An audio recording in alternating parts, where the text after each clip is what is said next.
বংশে তুমি বিবাহ করো, ওই বাড়িতে তুমি বিবাহ করো, ওই বংশে তুমি বিবাহ করো যেই বংশের নারীরা বেশি বেশি সন্তান দিতে পারে। কথা সত্য না মিথ্যা?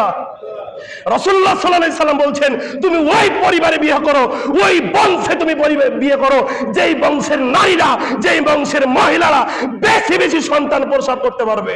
আর আমরা বেছে বেছে বিয়ে করি যেই বংশে সন্তান কম। কথা সত্য না মিথ্যা? আমরা বেছে বেছে বিয়ে করি।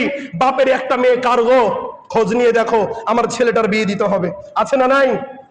ওই পরিবারে ওই বংশে বিয়ে করো যেই পরিবারে যেই বংশে নারীরা বেশি বেশি কি দিতে পারে, সন্তান দিতে পারে।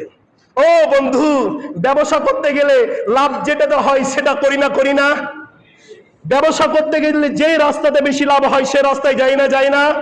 বিয়ে করার সময় ওই রাস্তাটা কেন খুঁজি না যে যেই রাস্তাতে সন্তান বেশি হবে? এটাই আমরা নাদান হয়ে আছি, এটাই আমরা মূর্খ হয়ে আছি। শিক্ষিত নামে আমরা সবাই কি কথা বলেন? শিক্ষিত নামে কি মূর্খ।